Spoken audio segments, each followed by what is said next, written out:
दो गुप्त नवरात्रे होते हैं, थोड़ा ध्यान देंगे। दो गुप्त नवरात्रे होते हैं। एक गुप्त नवरात्रा यही माघ के महीने में आता है। श्रृंगी ऋषि ने इस गुप्त नवरात्रे का बड़ा वर्णन किया। श्रृंगी बाबा ने इस गुप्त नवरात्रे के बारे में बहुत कुछ बताया, बहुत कुछ। श्रृंगी बाबा गुप्त नवरात्रे के लिए कहते हैं कि अगर इस गुप्त नवरात्रे के अंतर्गत 9 लाल फूल,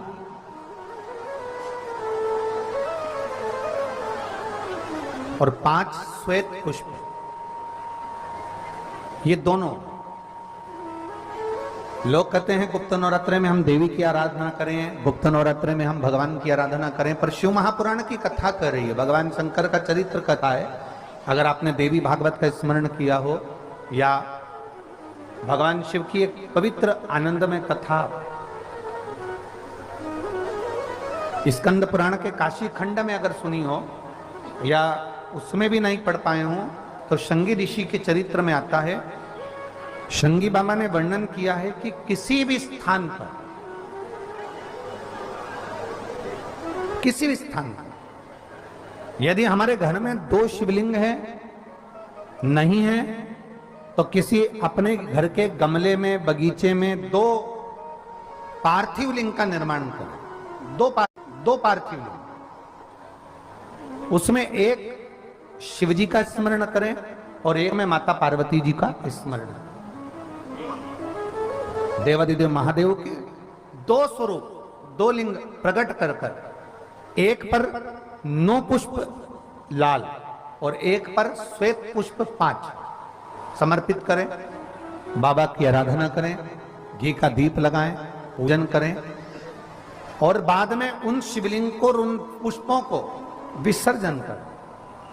किसी भी नदी में, तालाब में, बावड़ी में, अगर वहां नहीं विसर्जन कर सकते हैं तो किसी वृक्ष के नीचे उनका विसर्जन कर दें।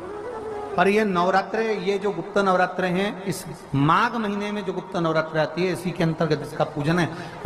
एक बार हमने पहले वर्णन किया था, जिसके यहाँ संतान नहीं होती उसके लिए भी पहले इस माघ महीने में जो गुप्त नवरात्रे आते हैं उसका स्मरण कराया था। कैलाशी अविनाशी है शिव, शिव तत्व का है। आप जिस भाव से, जिस भाव से आप भगवान को रिझाते हो, भगवान उस भाव से अपने भक्तों के करीब पहुंचता है। भक्तों के, यमुना जी ने पार्थिव शिवलिंग का निर्माण किया। केवल चाहे गुप्त नवरात्रे हो, चाहे सर्व नवरात्रे हो, केवल देवी की आराधना कर रहे हैं और सोचें कि हम माता जी की आराधना कर रहे हैं और माता जी हम पर प्रसन्न हो।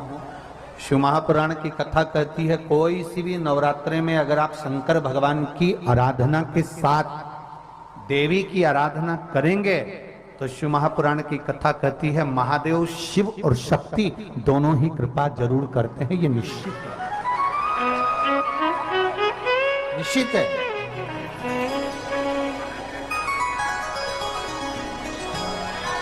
केवल एक शिव की आराधना कर लेना या शक्ति की आराधना कर लेना, हम शिव और शक्ति की दोनों की आराधना एक साथ करते हैं। हम शिव और शक्ति की दोनों की आराधना, दोनों की आराधना। और हम तो एक बात बहुत अच्छे से कहेंगे, शिव महापुराण की विद्येश्वर संहिता में लिखा है, जो एक बार मुख से श्री शिवाय नमस्तुभ्यम बोलता है, उसके मुख का दर्शन करने पर मात्र 1000 अश्वमेध यज्ञ का पुण्य फल प्राप्त हो जाता। केवल श्री शिवाय नमस्तुभ्यम बोलने वाले के मुख का दर्शन मात्र कर लेने से ये फल की प्राप्ति होगी। दिन भी मौका लग जाए, कभी नवरात्रे पड़े, चाहे गुप्त नवरात्रे हों, चाहे संपूर्ण विश्व को ज्ञात चैत्री और कुंवार के नवरात्रे हों, हर नवरात्रे में आप एक विशेष ध्यान रखें, प्रत्येक नवरात्रे में, कि हमें शंकर भगवान के शिवलिंग की पूजन करना। और एक और बात समझ लें, दो शिवलिंग का निर्माण नहीं भी कर सकते हैं तो एक शिवलिंग का निर्माण करें और उस शिवलिंग के पास में ही एक छोटा सा मिट्टी का ढेला रखकर मां जगत जननी जगदम्बा का भी पूजन कर सकते। आपको नहीं बनाना दो शिवलिंग, तो एक शिवलिंग, एक मिट्टी का थोड़ा सा। ऐसा नहीं है कि मेरी माता दुर्गा भवानी पिंडी के रूप में नहीं पूजाती है। अगर मेरी माता पिंडी के रूप में नहीं पूजाती तो वैष्णो देवी में 3 पिंडियां विराजमान नहीं हो पाती।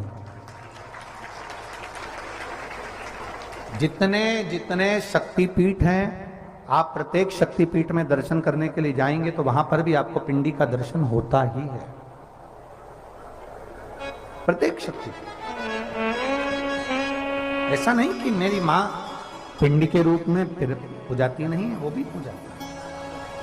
आप जिस भाव से भजेंगे, जैसे हम कहते हैं हमारे शहर में, हमारे सीहोर नगर में कुबेरेश्वर धाम कंकर शंकर की भूमि है, मतलब वहां जो गया है वो कंकर शंकर की आराधना करने के लिए गया है, कंकर शंकर की पूजन करने के लिए गया है। आपके घर में पितृदोष है, आपको ऐसा महसूस होता है, आपको लगता है, तो किसी भी नवरात्रि के पहले जो अमावस्या पड़ती है, गुप्त नवरात्रि, तो अंदाजा लगाइए।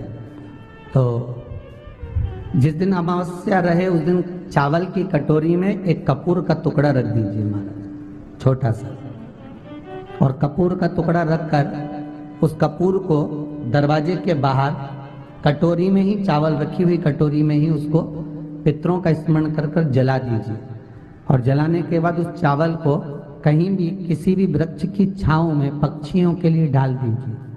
शिव महापुराण की कथा कहती है, अगर मान लो पितृ आपको कष्ट दे रहे हैं, पितृ आपको तकलीफ दे रहे हैं, कोई काम नहीं होने दे रहे हैं, या कहीं आपको ऐसा लगता है कि पितरों का दोष है, तो वो पितृदोष देवी, अब ये जो आप करेंगे ये कब कर रहे हैं? अमावस्या के दिन आप उसको रख रहे हैं। अमावस्या के दिन उसको रखकर रात भर आपने रखा कपूर के साथ में, सुबह एकम पड़ गई, नवरात्रि लग गई, उसी दिन उसको जलाकर आपने पटक दिया। अर्थात उससे देवी और पितृ इन दोनों का आशीर्वाद जो प्राप्त होता है, तो घर में से पितृदोष समाप्त होकर लक्ष्मी की वृद्धि प्रारंभ हो जाती है, कार्य में सिद्धता आ जाती है। मान लो अगर पितृदोष है तो करो, नहीं है बड़े अलमस्ती से रहो।